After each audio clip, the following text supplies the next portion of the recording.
Hello everyone, welcome to another episode of Cuda Education discussion series.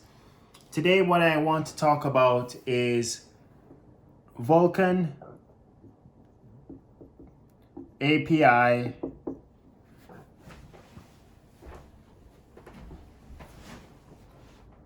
synchronization. Okay, so the main things that I am going to discuss is fences and semaphores. So let us start by breaking down what system we're working with. So in computing, in programming, you have two things. You have the CPU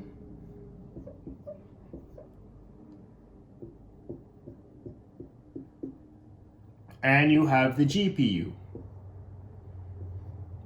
right? By default, your C++ code or C# code, whatever you want to call it, is on the CPU, right? So we could say C++, and then we call functions on the GPU. So this might be like Vulkan functions, etc. on the GPU.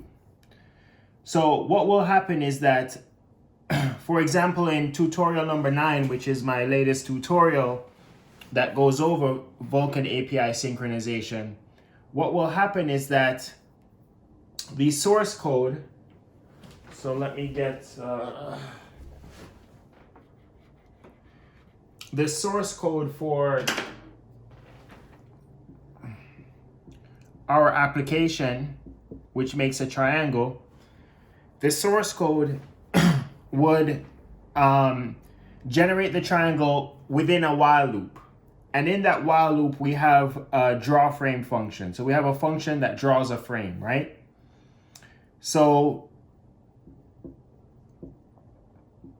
what will happen is that without a fence, which does CPU to GPU synchronization, so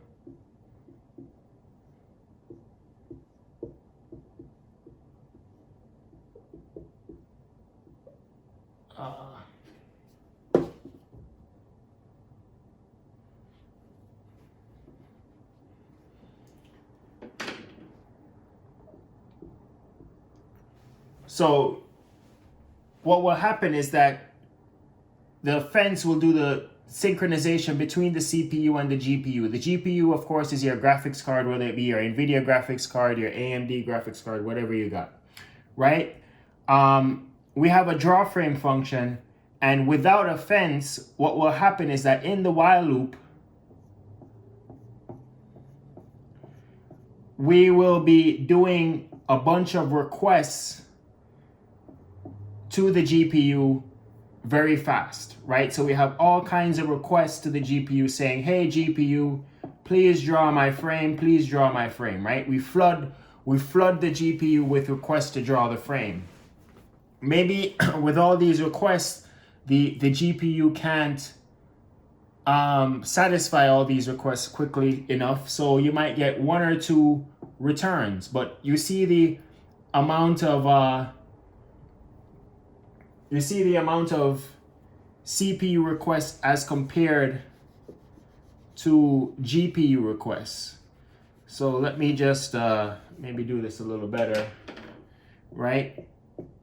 So, you got a bunch of requests going, right? Just insane number of requests, right? But maybe the GPU can only do 2 returns in the amount of requests that the CPU has generated. So when you have a situation like this where the CPU is queuing up all these requests, you're going to run into memory problems. In this case, what they like to call a memory leak. You get into what they call a memory leak. So maybe I'll just put it here. Memory leak, right? So what does that mean? That means that the CPU or your system, whatever system that you have, has to remember all these requests that are being sent out. And think about it. If your application is running for an hour, a day, a week, a month, a year, you're slowly eating up all the RAM, all the memory in your system in order to remember all these requests. And remember all the variables and all the things that go along with the request. And the GPU can't keep up with those requests. So fundamentally, your application is flawed because eventually you're going to run out of RAM, and then you're going to slow down your computer, and then you're probably going to crash eventually because it just doesn't have enough memory to remember all the requests and all the things that you want to do. So the solution to this, and I go through this in detail in Vulkan code in tutorial number 9, which you could look at it from the link below. We use a fence in order to remedy this problem. So what a fence does, so I'll just erase all of this.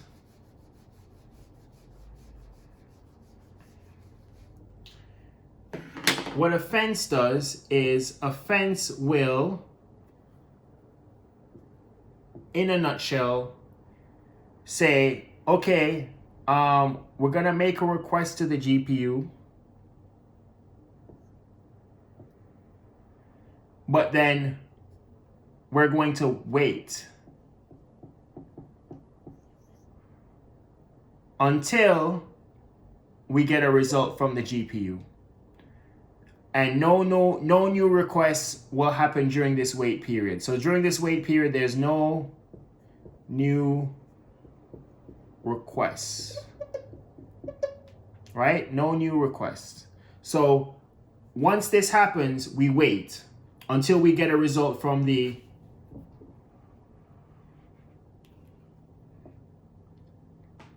GPU. No new requests. Okay, so our source code, which is C++, whatever, we have this draw frame thing, and we won't do any. We'll fire off a request, and we won't do anything until the GPU gives us back the results from the request, or tells us that it's finished with the request. So that is this is at the heart of what a fence does, right? Fence. So we could call this a fence or whatever we want to call it, right? So what this is doing is basically telling this is a relationship between the CPU and the GPU, that if you give me a request, we're gonna wait and not fire off any new requests until we get a result. And that, ladies and gentlemen, is what a fence does. It gives us the ability to synchronize the CPU and GPU and not just randomly make calls to the GPU and not have the CPU understand or have the awareness to know that, hey, we haven't gotten a result yet. Let's not push through another request. So that is our fence discussion.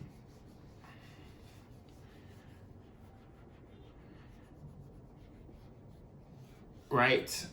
Maybe I'll call this Vulkan. Wait a minute.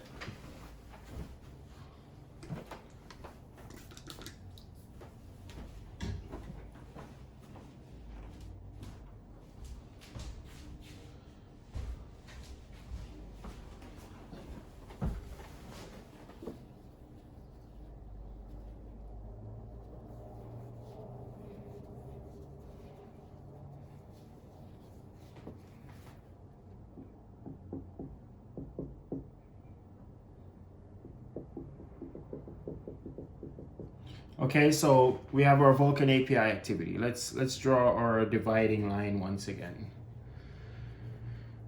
Okay, So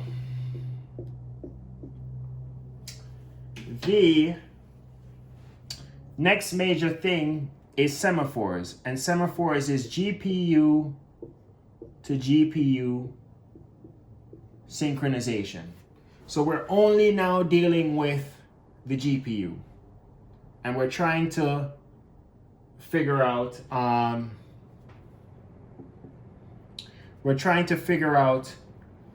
what does the semaphores do.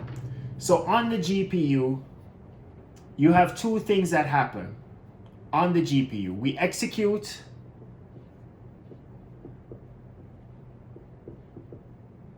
a command buffer, and again, this is in tutorial number 9, link below, check it out. So we execute a command buffer, right? And number 2, we present to the screen. Okay?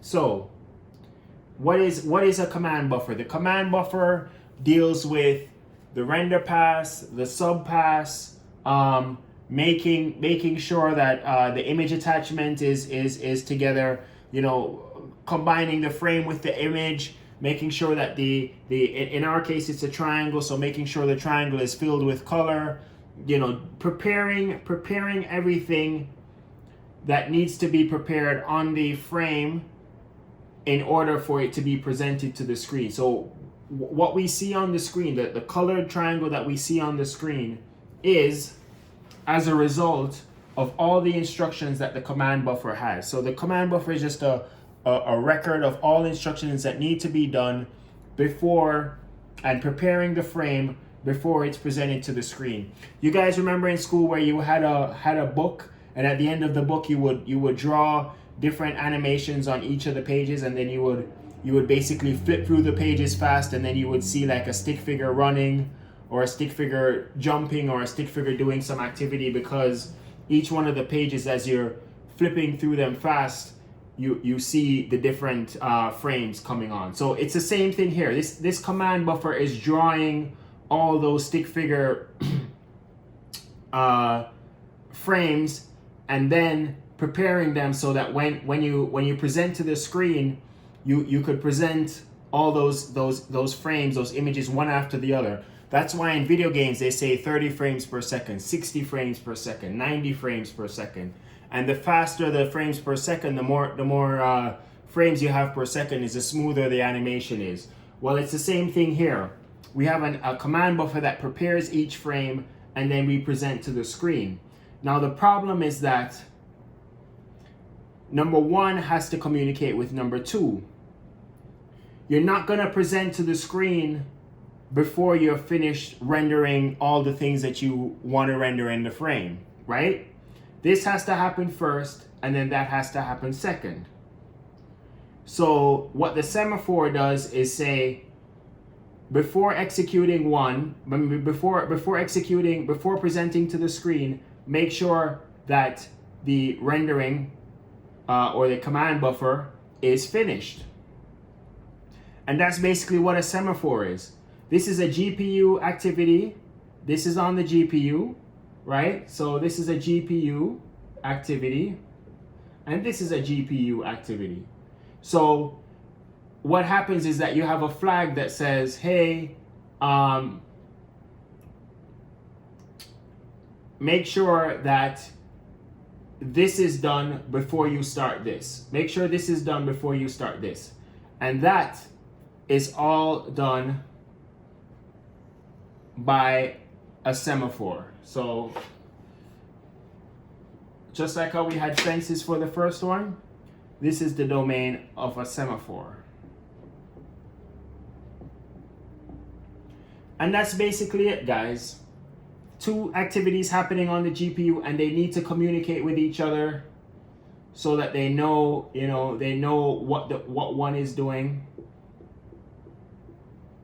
And that's basically a semaphore. Now there are certain limitations with a semaphore as opposed to a fence, but we won't get into that. You could check out tutorial number 9. The link is below. that will go through in more detail in code, in running code, and we will tinker with the code to show you various things and what's going on. But synchronization is pretty cool. I have experience with synchronization with Cuda, and you know, there is some sort of similarities between the two. But remember, Vulkan is not only concerned with computer graphics, Vulkan is also concerned with straight compute. And unlike Cuda, which is proprietary to NVIDIA, Vulkan basically is open-ended. So it can basically be, as long as, you know, it could be run on any device for the most part. It's not proprietary, it's not anything like that.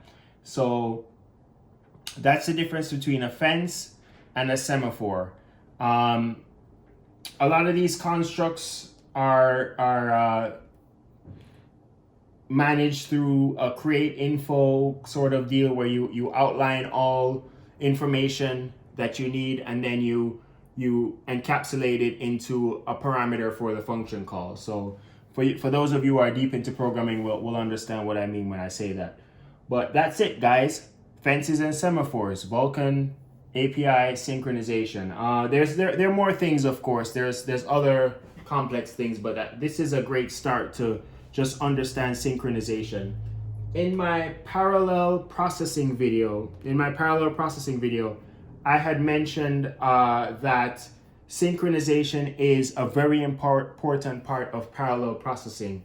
You're not going to achieve much in parallel processing in terms of speed or anything like that, and accuracy, if you don't have synchronization. So as soon as you say parallel processing, you inherently have to say synchronization, and how well you synchronize and how well your algorithm is structured to overcome the limitations of synchronization, or the speed at which you can synchronize is going to define how fast your application can be.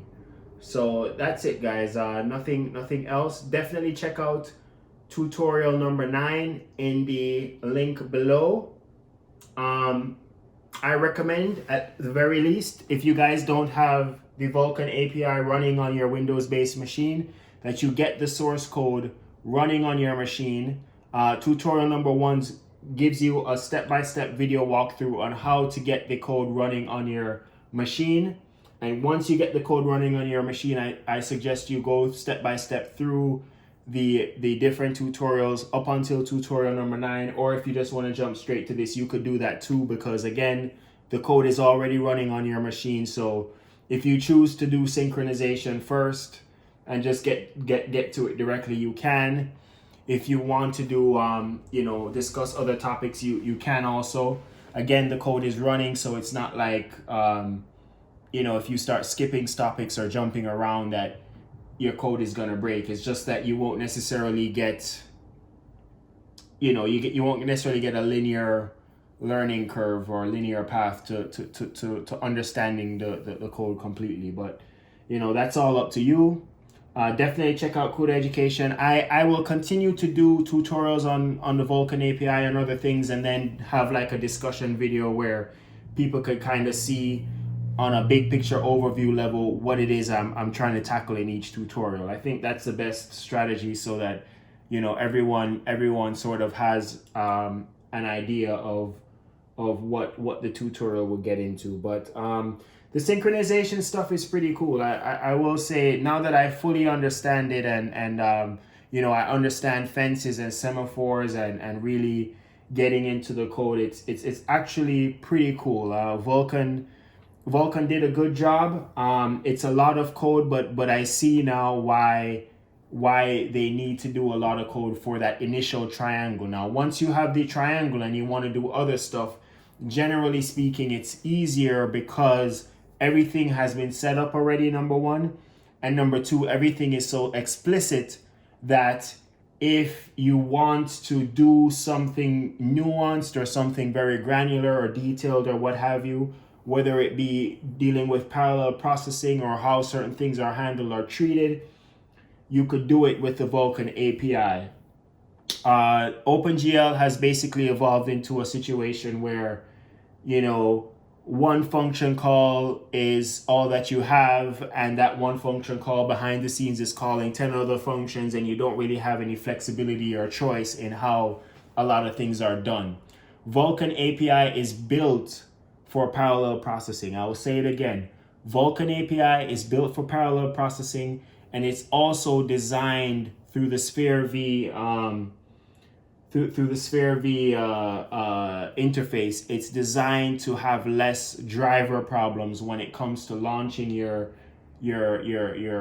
software in the market. So it's designed to minimize how code is interpreted, how things are treated on different graphics cards, because it uses the Sphere V language. But I digress and I get into a lot of stuff. But if you're starting out with computer graphics, if you're thinking about computer graphics, I strongly suggest that you directly go to Vulkan. It doesn't make sense you waste your time learning OpenGL.